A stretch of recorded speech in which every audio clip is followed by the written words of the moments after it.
mugshroom on me. But I'm gonna probably get about five. I don't know.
But that's not all. There's more baby rhinos will come out weighing at least 100 pounds.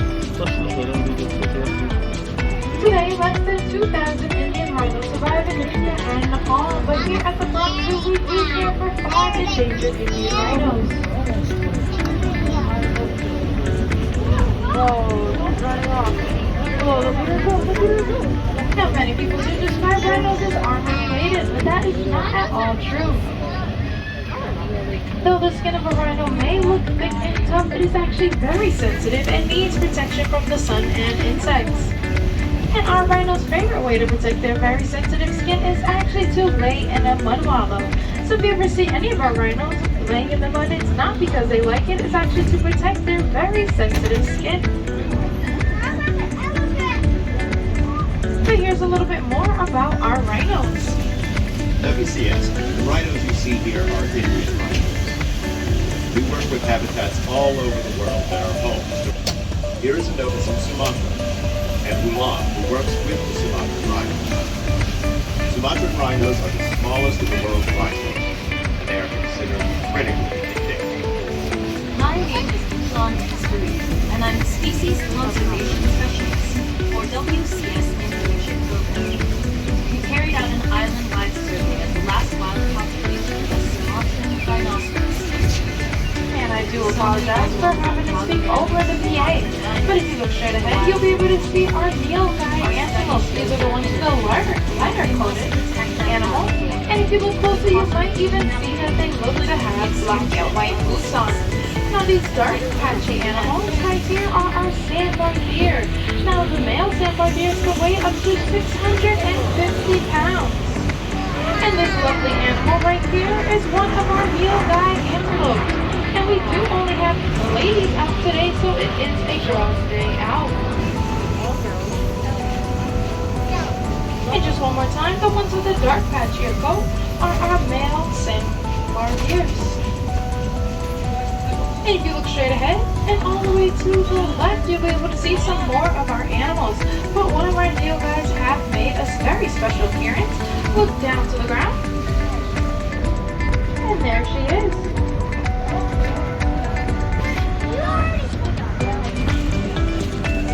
And they are all the way to the left, so look all the way to the back left, you'll be able to see some more. But explorers, we are making our way around this very large meadow.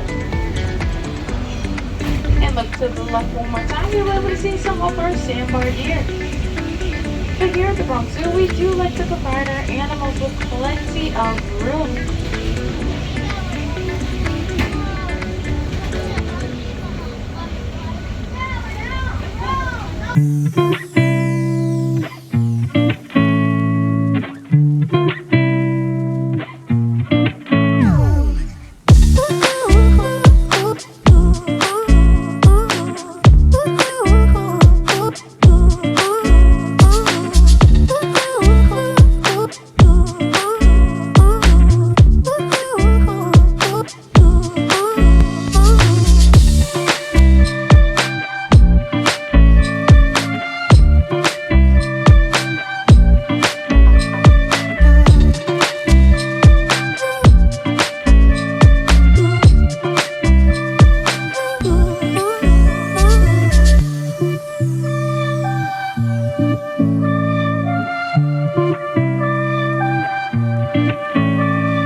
safety of others, please keep your hands, feet, hooves, and horns inside the car at all times. In case of emergency, there is an intercom system located at the back of your car. But once we cross over the Bronx River, we will be transported to Asia as if by magic. So be on the lookout for animals. Now, Asia is the continent with the largest number of deer species, and the large number of deer can actually be a challenge for our zookeepers. Alright, explorers, we have now traveled over 7,000 miles and have arrived in Asia. And look all the way to your left, you're going to be able to see some of our backstream deer near that fence line. All the way to the left. But these are not the only animals that are in this meadow. We also have some of our axis deer, our Bactrian deer, our Barasinghan deer, as well as our black-buck antelope. Now here at the Bronx Zoo, you might have noticed that only one animal is allowed to roam freely, and these are our peacock. Now, fun fact about our peacock, only the males are called peacock, the women are called peahens, and the babies are called peachicks. So the ones making all the ruckus are our males, and they are called peacocks. But here's a little bit more about our deer in this meadow from Michelle. Hi, my name is Michelle. I'm part of the Wild Asia Keeper Team. We call this area Kaka Meadow, where we care for about 40 Barasinghan deer, 15 axis deer, 10 black buck, and a pair of muntjac. We start our day by checking on all the animals, making sure they are healthy, behaving normally, and safe. Sometimes, fawns and calves are born overnight. Newborns are given a neonatal exam, which includes weighing, vaccination, and tagging for identification purposes.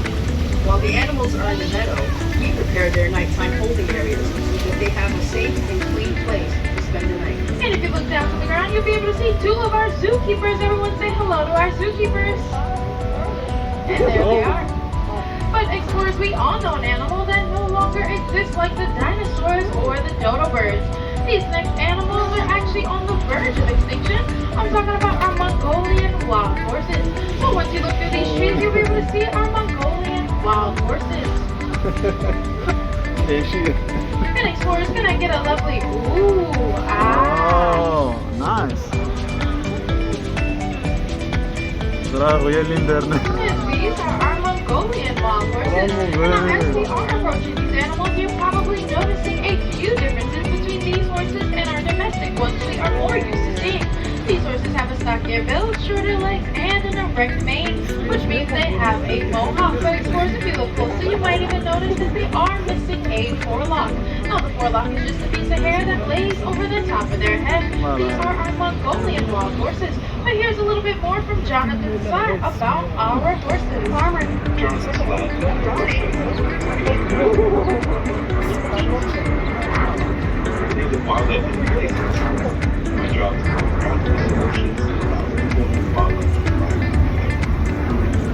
False spores were extinct in the wild in the 1960s. You leave. Let's be a part of the solution and not the pollution. Are they gonna put this down?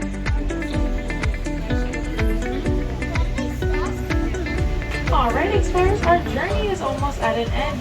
You have heard from some of our field scientists here and in the field, and tried out some of your own scientific skills while on this ride today. We hope you have been inspired by what you have heard and seen. If you'd like to join us in saving wildlife from wild places, please visit WCS.org. That's WCS.org to take action.